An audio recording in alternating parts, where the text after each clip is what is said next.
23 warga negara asing asal Cina dan Taiwan ditangkap oleh petugas imigrasi Solo, Jawa Tengah lantaran tidak memiliki paspor.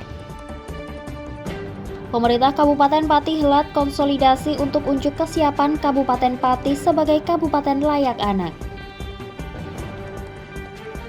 Prarekonstruksi kasus kematian putri pejabat Gubernur Papua Pegunungan dilaksanakan untuk mensinkronkan keterangan tersangka dengan kejadian sebenarnya. Selamat sore pemirsa, bersama saya Puji Lestari, inilah Jateng hari ini.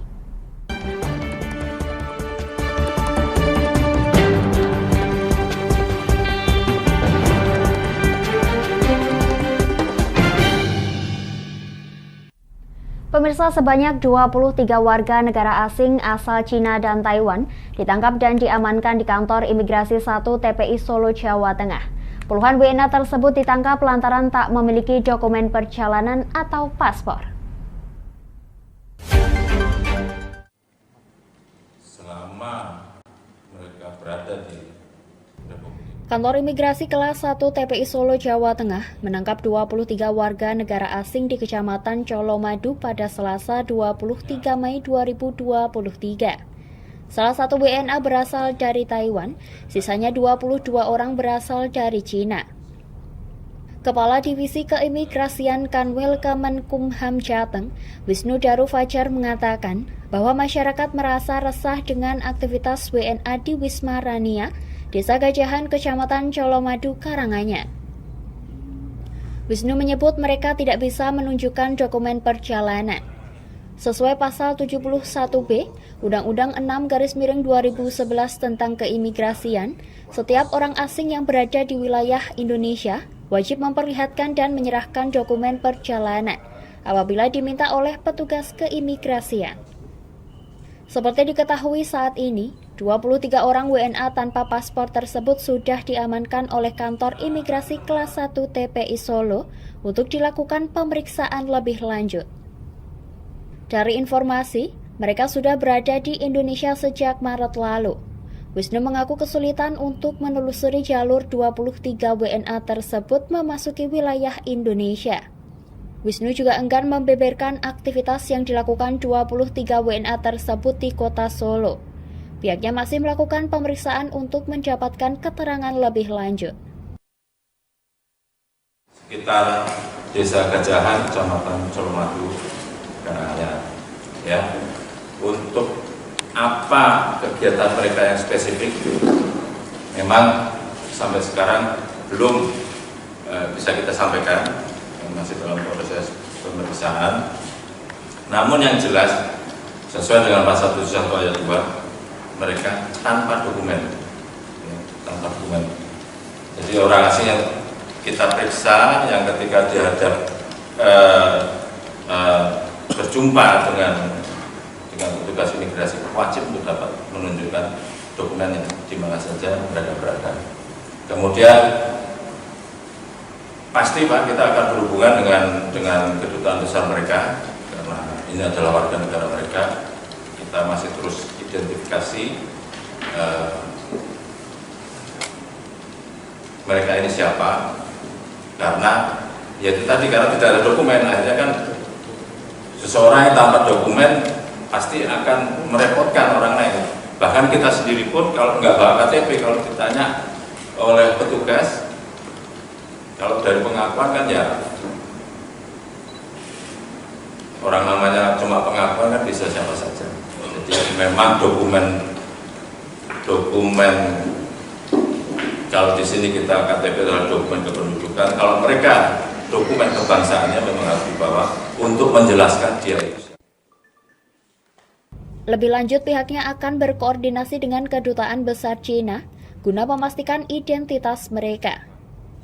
Berdasarkan pemeriksaan awal, 23 WNA tersebut diduga melanggar pasal 71 ayat 2 Undang-Undang Nomor 6/2011 tentang keimigrasian dengan ancaman pidana kurungan paling lama 3 bulan atau denda paling banyak 25 juta rupiah.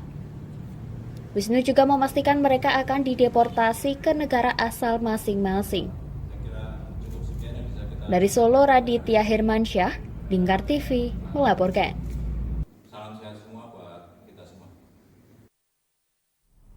Pemirsa, polisi menggelar prarekonstruksi terkait kasus kematian ABK, Putri Pejabat Gubernur Papua Pegunungan Nikolaus Kondomo.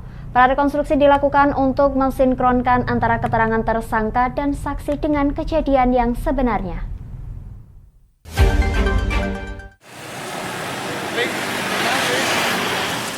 Pelaksanaan prarekonstruksi digital Polrestabes Semarang terkait kematian remaja putri berinisial ABK, 16 tahun yang merupakan anak pejabat Gubernur Papua Pegunungan Nikolaus Kondomo. Prarekonstruksi dilakukan di tempat kejadian perkara, tempat kos tersangka AN, di Jalan Pawiatan Luhur Tinjo Moyo, Kecamatan Banyumanik, Kota Semarang. Prarekonstruksi ini dilakukan sebagai upaya mensinkronkan data dan keterangan tersangka hingga saksi untuk melengkapi berkas penyidikan. Pada pelaksanaan prarekonstruksi selain tersangka, Unit Pelayanan Perempuan dan Anak atau PPA Polrestabes Semarang juga menghadirkan 6 orang saksi. Sebanyak 45 adegan juga diperagakan tersangka. Ya, betul sekali. Tadi siang mulai jam 10 pagi kami dari unit PPA sudah melaksanakan prarekonstruksi sampai dengan setengah 12 dan kami sudah melaksanakan 45 adegan dengan menghadirkan tersangka dan juga 6 orang saksi. Seperti itu. Itu keperluannya untuk apa, Bu? Ya, tentunya prarekonstruksi ini kita ingin melihat dan mengkonstruksikan apa yang sudah disampaikan oleh tersangka dengan saksi-saksi berserta dengan barang bukti serta TKP yang ada di tempat kejadian. Seperti itu, Mas. Ya, pastinya untuk prarekonstruksi yang ada di kos sesuai dengan adegan yang terjadi di dalam kos tersebut.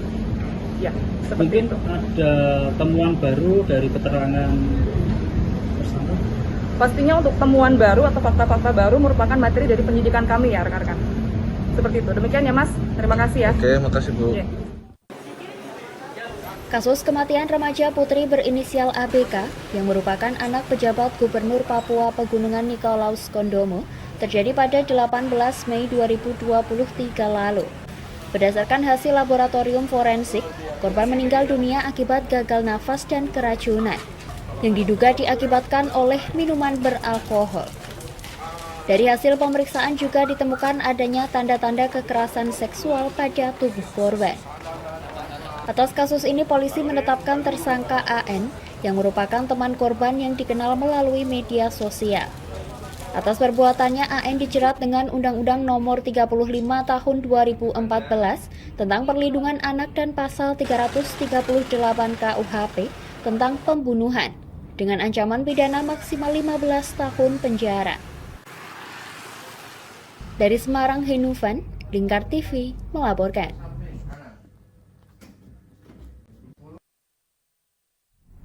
Kami akan jeda sejenak pemirsa, tetap bersama kami di Jateng hari ini.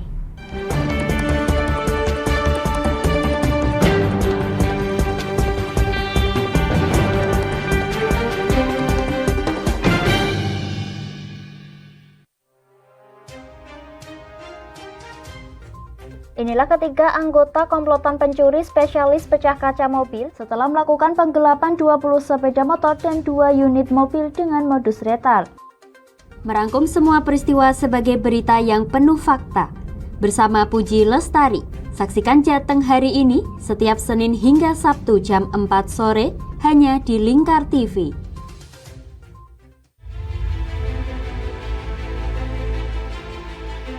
Memberikan pinjaman uang kepada saya dengan bunga 8% per bulan. Membedah opini narasumber, menggali lebih dalam untuk mendapatkan perspektif baru yang lebih faktual. Masalahnya, nota perbaikan kapal itu semua ada di saya. Kenapa Tomo bisa menunjukkan? Demi mendapatkan informasi yang solutif dan terpercaya. Dalam Bedah Opini, setiap Rabu jam 11 siang hanya di Lingkar TV. Di Ayo Ngaji bersama Lingkar TV.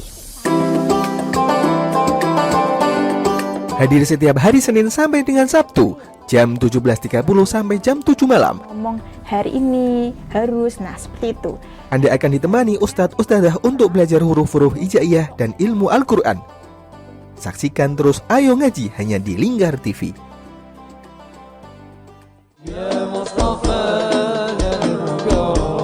Sirami rohani dengan majelis-majelis penyejuk hati, sajian tayangan hiburan dengan lagu-lagu Islami dan dakwah. Halal, bersih, dimakan maka hasilnya akan bagus. Kami hadir dalam Majelis Nusantara setiap hari pukul 7 malam sampai jam 12 malam hanya di Lingkar TV.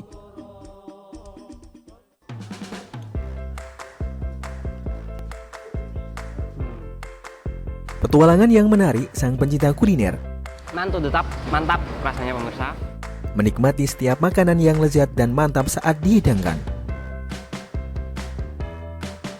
Semua hadir di Wayang Kulineran setiap hari Minggu jam 11 siang hanya di Lingkar TV.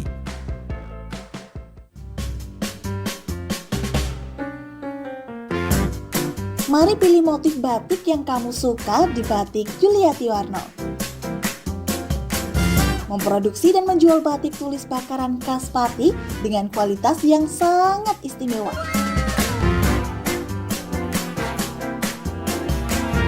Cocok buat oleh-oleh, seserahan, bahkan untuk baju nikahan loh. Menyediakan berbagai motif mulai dari batik klasik sampai batik modern. Ayo borong segera Batik Yuliati Warno.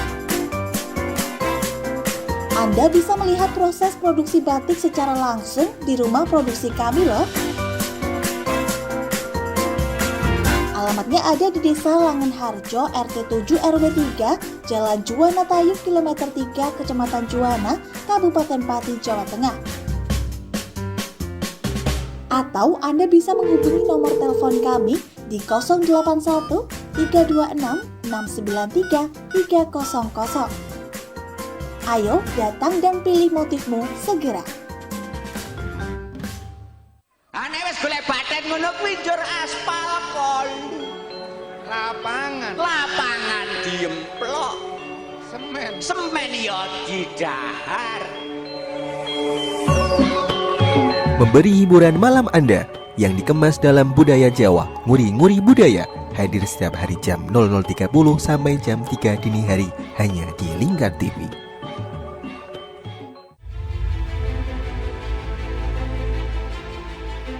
Memberikan pinjaman uang kepada saya dengan bunga 8% per bulan. Membedah opini narasumber, menggali lebih dalam untuk mendapatkan perspektif baru yang lebih faktual. Masalahnya, nota perbaikan kapal itu semua ada di saya. Kenapa Tomo bisa menunjukkan? Demi mendapatkan informasi yang solutif dan terpercaya dalam Bedah Opini. Setiap Rabu jam 11 siang hanya di Lingkar TV. Oke, kembali lagi di Ngobrol Inspirasi. Kini Kak Uns akan menemani sore Anda dengan topik-topik yang menarik. Adik, kita tak selamanya indah, adik. Kayak gitu ya. Ngopi, ngobrol inspirasi setiap hari Selasa jam 3 sore hanya di Lingkar TV. Berpuluh-puluh tahun kita bangsa Indonesia telah berjuang untuk kemerdekaan tanah air kita. Mengupas sejarah Indonesia yang penuh makna. Merdeka atau mati. Berbagai informasi sejarah yang ada di Indonesia, sejarah tradisional warisan bangsa. Semua terangkum dalam Aku Indonesia setiap Senin sampai Sabtu jam 7 sampai jam 11 siang hanya di Lingkar TV.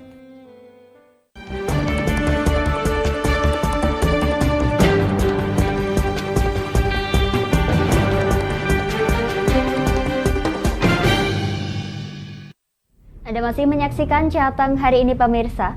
Terjatuh dari sepeda motor seorang pedagang bakso di kota Semarang tersiram kuah bakso dagangannya. Sepeda motor pedagang bakso oleng karena menghindari tabrakan dengan pengendara ojek online yang melawan arah.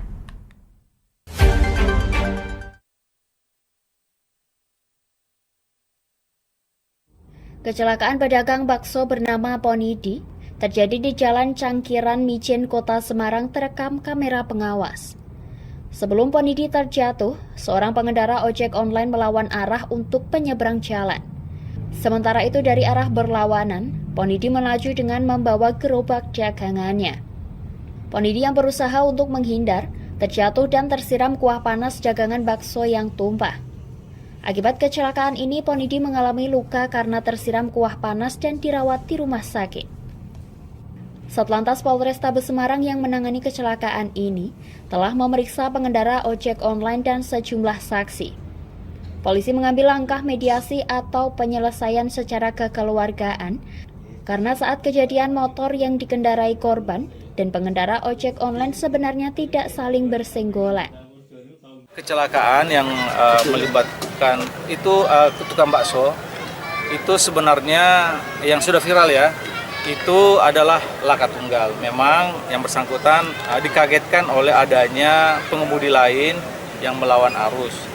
Kemudian akibatnya terjatuh dan buah baksonya menyiram punggung si tukang bakso. Tapi ini sudah ditangani oleh Polsek. Kemudian para pihak sudah bertemu, mereka sepakat untuk diselesaikan secara mediasi. Korban sendiri dalam perawatan dan sudah ditangani oleh tim medis. Kemarin Kasat Lantas sudah membesuk korban, mudah-mudahan tidak dalam waktu yang lama luka karena air panas di punggung saudara kita yang mengalami kecelakaan itu bisa sembuh dengan cepat. Jadi laka tunggal tidak ada unsur? Tidak ada. Kaget ya. Kaget, ini memang salah di si ojeknya ini. Kaget, ngerem, akhirnya tumpah dia. Teman-teman, Pak. Jatuhnya Ponidi diduga pengereman mendadak karena korban terkejut. Dari arah berlawanan ada pengendara ojek online yang melawan arus. Dari Semarang, Henufan, Lingkar TV melaporkan.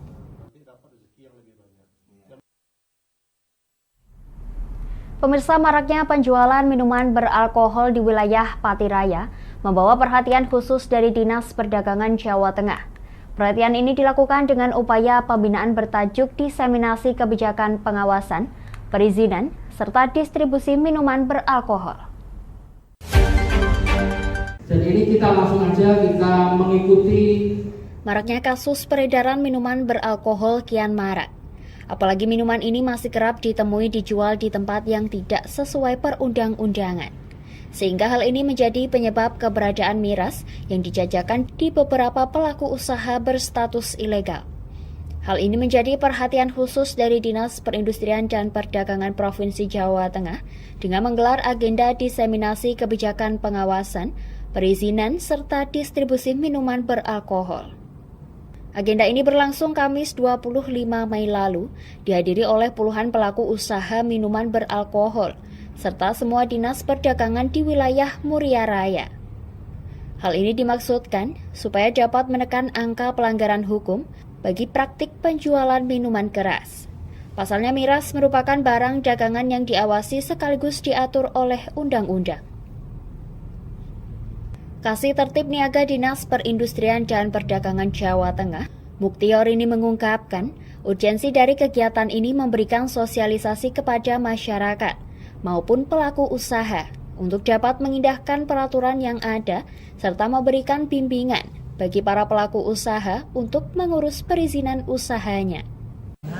Memang ada pelaku usaha yang tidak akan mengindahkan ya, aturan-aturan yang memang seharusnya dipenuhi, tapi ada yang tidak. Gitu. Makanya karena untuk pengawasan ini kan antara ada dan tidak ada nih untuk khususnya untuk perizinan. Jadi memang kita itu memberikan sosialisasi, menginformasikan, juga termasuk kita memberikan pembinaan kepada pelaku usaha. Bagi pelaku usaha yang memang kebetulan dia tidak tahu, misalnya dia melakukan usahanya tapi untuk perizinan bagaimana sih caranya untuk mendapatkan izin itu tidak tahu, kita memberikan suatu pembinaan gitu. Meski begitu, maraknya kasus peredaran miras ini seperti tak sesuainya jaringan distribusi, sehingga banyak ditemui para distributor yang menjual kepada konsumen tingkat akhir. Hal ini dikarenakan minimnya pemahaman oleh para distributor. Dengan adanya agenda ini diharapkan dapat memberikan pemahaman bagi para pelaku usaha untuk dapat tertib sesuai aturan. Sementara itu, Hadi Santoso selaku Kepala Dinas Perdagangan dan Perindustrian Kabupaten Pati mengungkapkan, Dengan adanya pembinaan bagi pelaku usaha minuman beralkohol mengenai perizinan dan pengawasan peredaran minuman beralkohol. Kita ada aturan mengenai pengawasan pengendalian minuman beralkohol, mulai dari Permendak nomor 20 tahun 2014, kemudian juga ada Perda Kabupaten nomor 1 tahun 2023. Jadi di sana kan sudah diatur persyaratan, kemudian ketentuan-ketentuan mengenai perizinan, mengenai lokasi, mengenai tata cara penjualan minuman beralkohol, dan semoga dengan diseminasi ini nanti para pelaku usaha utamanya bisa mematuhi aturan tersebut. Pihaknya berharap dengan agenda seperti ini dapat memberikan pemahaman bagi pelaku usaha. Pasalnya sesuai dengan Peraturan Daerah Nomor 1 Tahun 2023 yang boleh menjual langsung minuman alkohol golongan A atau B dan C merupakan hotel berbintang. Meski begitu, pihaknya masih banyak menemui peredaran yang tidak sesuai dengan aturan di lapangan. Dari Pati Mutia Parasti, Lingkar TV melaporkan. Pemirsa, jelang verifikasi penilaian Kabupaten Layak Anak yang akan digelar pada 6 Juni mendatang, pemerintah Kabupaten Pati menghelat konsolidasi untuk unjuk kesiapan Kabupaten Layak Anak yang dipimpin langsung oleh Wakil Ketua 2 Gugus Tugas KLA Faiza Henggar Budi Anggoro. Dan pada tahun 2020. Jelang verifikasi penilaian Kabupaten Layak Anak, pemerintah Kabupaten Pati menggelar konsolidasi guna membangun sinergisitas di ruang Pragola Pati pada Jumat 26 Mei pagi tadi. Sejumlah organisasi perangkat daerah serta staf penginput dihadirkan sebagai ujuk kesiapan jelang penilaian KLA. Agenda ini dipimpin langsung oleh Wakil Ketua 2 Gugus Tugas KLA, Faiza Henggar Budi Anggoro. Agenda ini menjadi penting, pasalnya Kabupaten Pati telah bersiap dan berbenah untuk bertransformasi dari tingkat pratama menjadi madya. Kepala Dinas Pemberdayaan Perempuan Perlindungan Anak dan Keluarga Berencana, Indrianto mengungkapkan, dengan adanya konsolidasi ini, jajaran organisasi perangkat daerah yang tergabung dalam gugus tugas dapat menyiapkan data pendukung yang memperkuat verifikasi penilaian KLA nanti. Kita targetnya adalah bisa naik dari pratama menjadi madya. Oleh itu dibutuhkan komitmen dan juga kerjasama dari seluruh OPD yang terkait di dalam gugus tugas. Pihaknya pun menambahkan, agenda ini juga sebagai sinergisitas dengan para OPD untuk mewujudkan Kabupaten Layak Anak tingkat madya.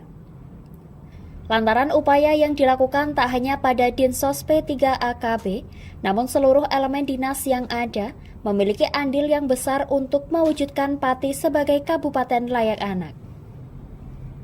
Senada dengan hal tersebut, Wakil Ketua 2 Gugus Tugas KLA Faiza Henggar Budi Anggoro mengungkapkan, dengan adanya konsolidasi ini, tentunya para jajaran OPD dapat lebih menyiapkan segala komponen sebelum verifikasi penilaian KLA yang jatuh pada 6 Juni 2023. OPD harus ikut bersinergi bersama supaya nanti kegiatan-kegiatan atau program-program yang dilaksanakan oleh pemerintah Kabupaten Pati ini selalu bertujuan untuk perlindungan anak dan untuk anak di Kabupaten Pati ini akan memiliki masa depan yang nanti akan seperti apa yang diinginkan oleh semuanya.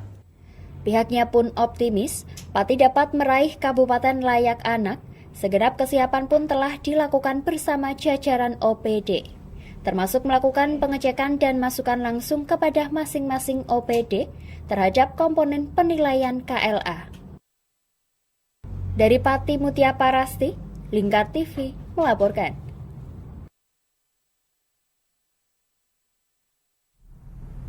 Demikian Jateng hari ini, saya Puji Lestari dan seluruh kru yang bertugas mengucapkan terima kasih atas kebersamaan Anda. Selamat sore dan sampai jumpa.